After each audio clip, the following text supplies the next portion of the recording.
When did all the space between us become what we're about? We used to say that we were lovers. I can't figure out, no, how'd we go? We're in love till we don't know that we're gone,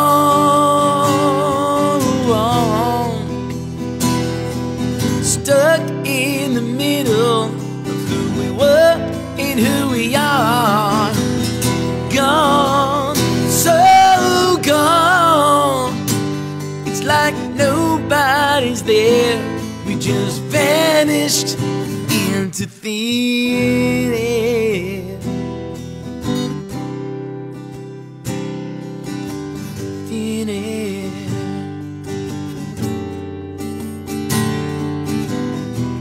We used to say we were forever, but I didn't know forever had an end.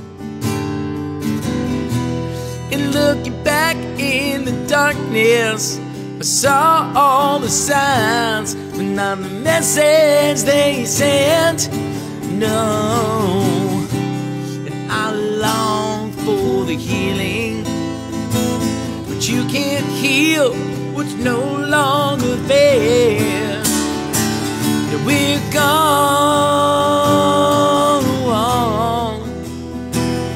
just stuck in the middle of who we were and who we are.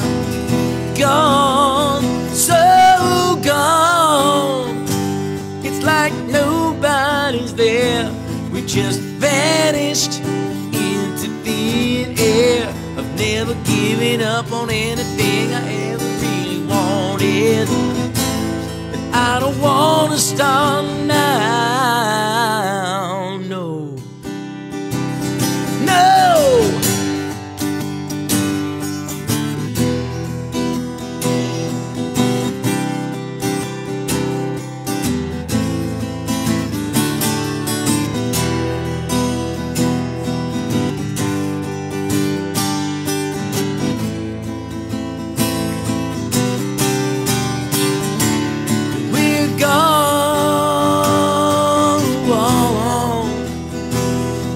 Stuck in the middle of who we were and who we are. Gone, so gone. It's like nobody's there. We just vanished into thin air. Just stuck in the middle of who we were and who we are. Gone, so gone. It's like nobody's there.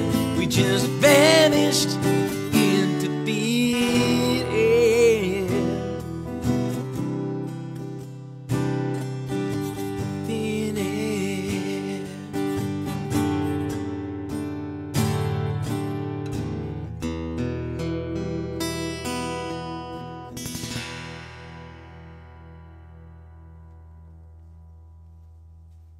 Hey guys, we're here from Encore Chat, and I'm here with John Taglieri.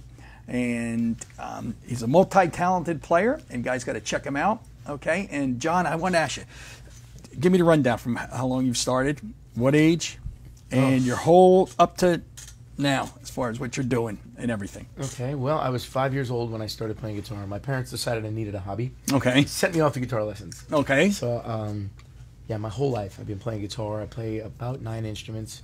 Wow. It was just along the way, just like, you know, at 7 I got tired of guitar and I started playing drums. And then I learned to play bass, and then I went back to guitar, and then of course you did all the school instruments like trumpet, band sax, instruments, all that stuff. Yeah. Okay.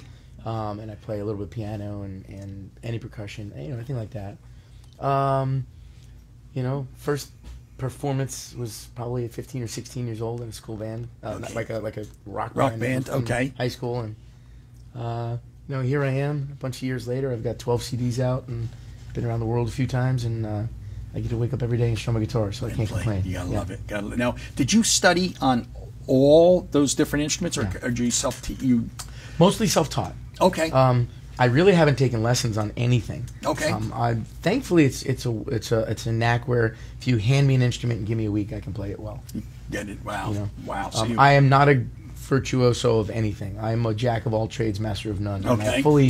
And I fully embrace the fact that I'm not going to be the guy that people go, wow, over. Right. But I can walk into any gig and get on stage. Okay. You know, if you need a bass player, I can do it. If you need a drummer, I can do it. If you need a piano player, I can do it.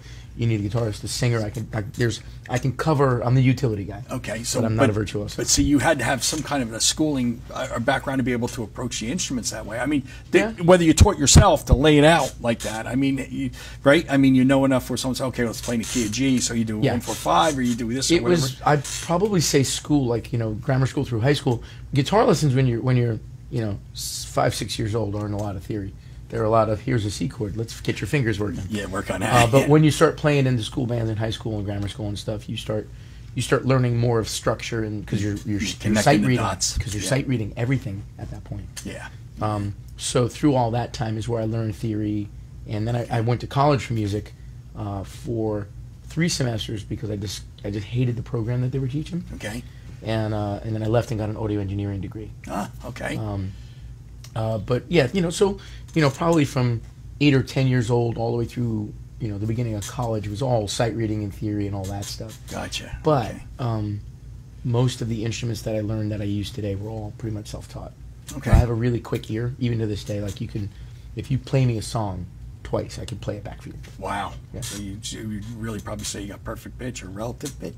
Pretty close. Like it's not it's like gotta be. It's close. I have days where I'm on and days where I'm like a little bit of a guess, but I mean, my wife will tell you, I've been driving at gigs and I'm like, oh crap, I forgot to learn the song, and I'll put it in and learn it and get on stage and play it. Wow. Yeah. So that's a gift, man.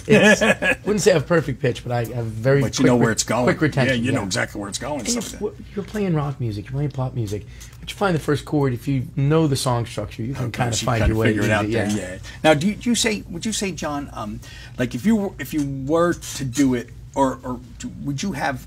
What's your recommendation? I should say to kids now. And now, from a music point of view, where we're into an age now where it's technology, and very much. It can be good, it can be bad. It's a I personally feel it's like a quick results. You know what I mean? And when I say that, I'll just say Guitar Hero. You never play before you hit green, orange, red. It's not something that you've worked at. What would you say if you were to go out and speak to kids now, like just to talk to if they, how important do you think it is that they should learn structure and they should learn how to do lessons and Incredibly do important. a lesson and do and why? Tell me why. For young kids, if I was speaking to young kids, I would have a different conversation if I was speaking to, say, 20-year-old kids. Right. Okay. So if I was speaking to young kids, absolutely go to lessons, learn theory. Learn what music is about. Learn how to be a great player. You can sit in a room all day and have great chops. It doesn't make you a great player. Okay. Very good point. I would absolutely tell younger kids to get schooled. Go to lessons if they're private or in school. But go take lessons. Learn to understand how to read music. Even if you never use it later in life, the theory of learning how to read music stays with you even when you're learning by ear.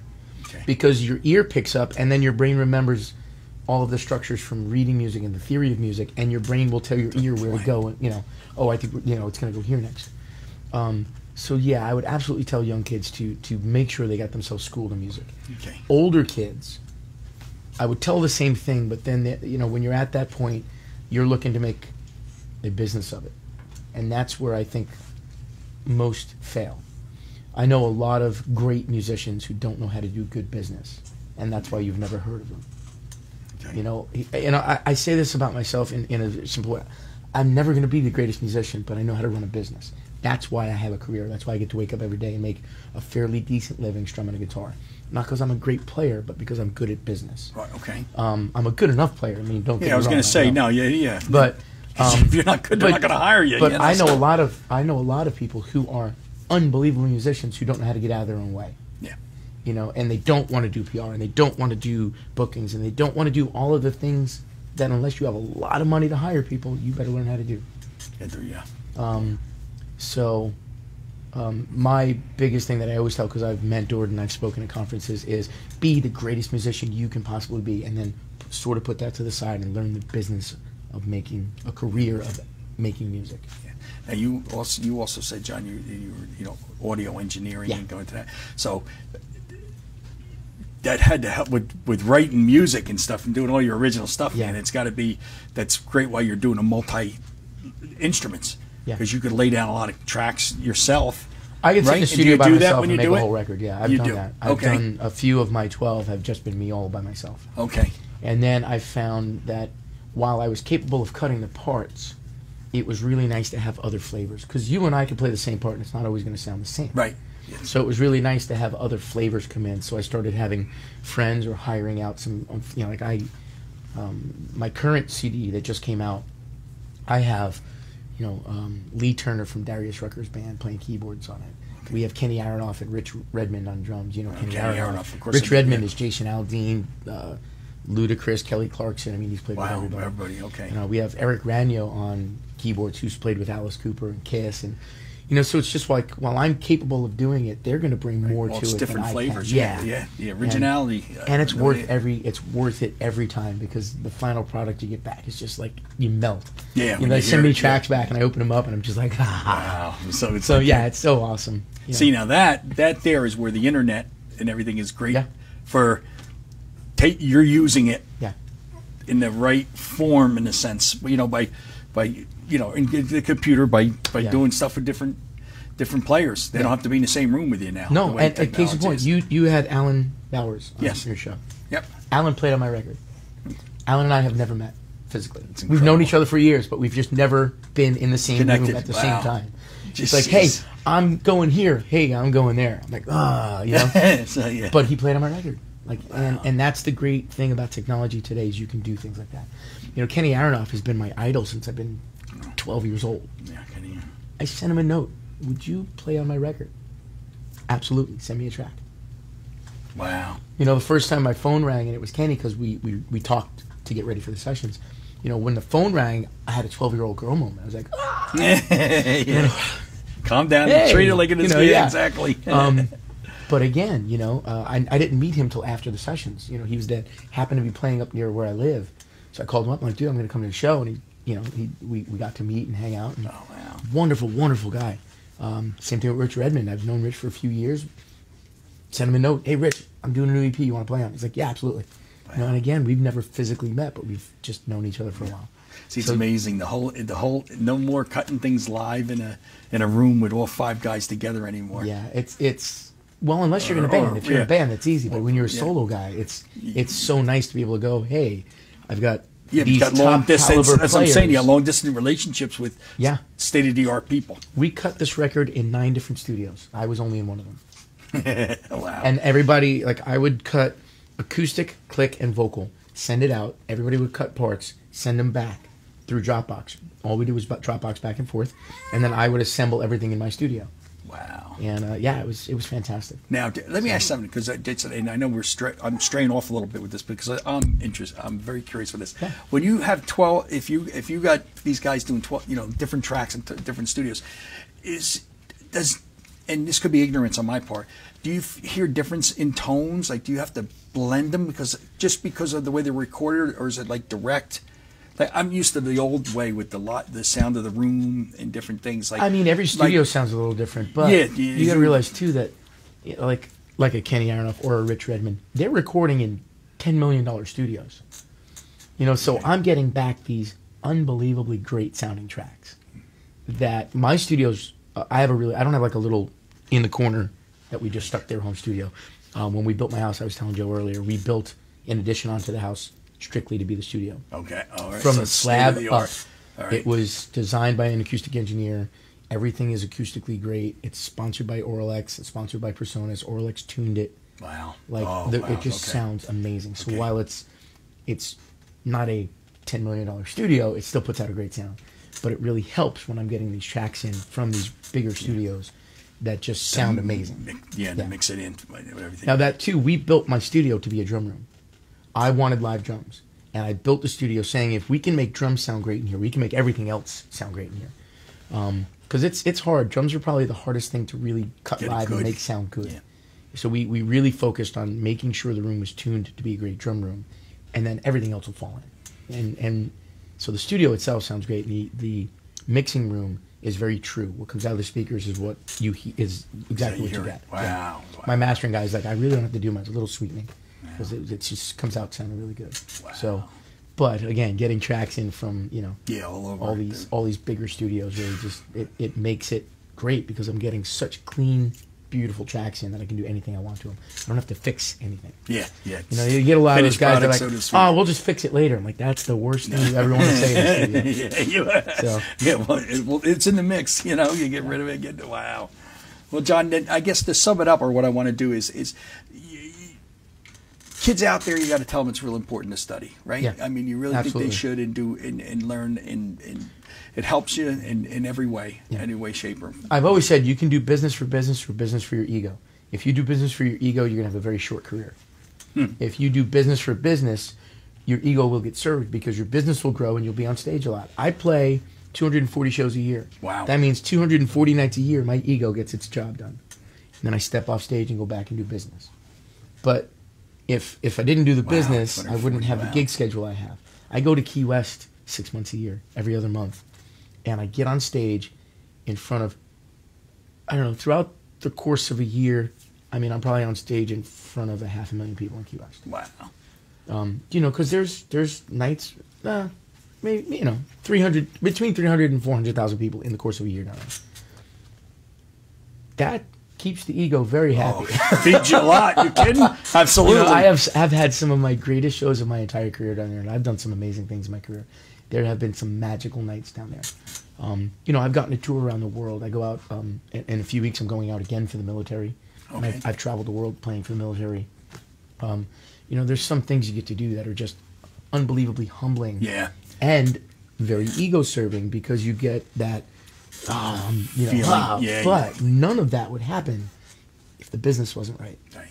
Because that's what gets you to that. That's what's getting you to that level and stuff like that. Wow. So I've always said it's incredibly important to be. You're a widget.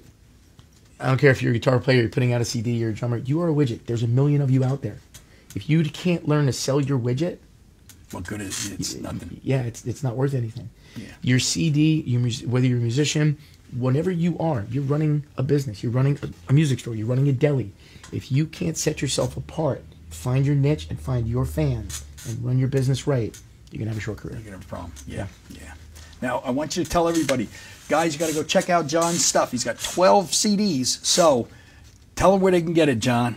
You can go to iTunes. You can go to Amazon.com. Just put my name in and you'll find it pretty easy. If you are struggling, let me spell it for you, because nobody can spell it. We had a little trouble before with that one. JohnTaglieri. JohnTaglieri.com.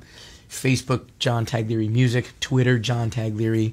Or just pop my name in iTunes or Amazon and you'll find pretty much everything. And we're going to have the links too. And you check the links and stuff that are... I think they'll be right around here, right?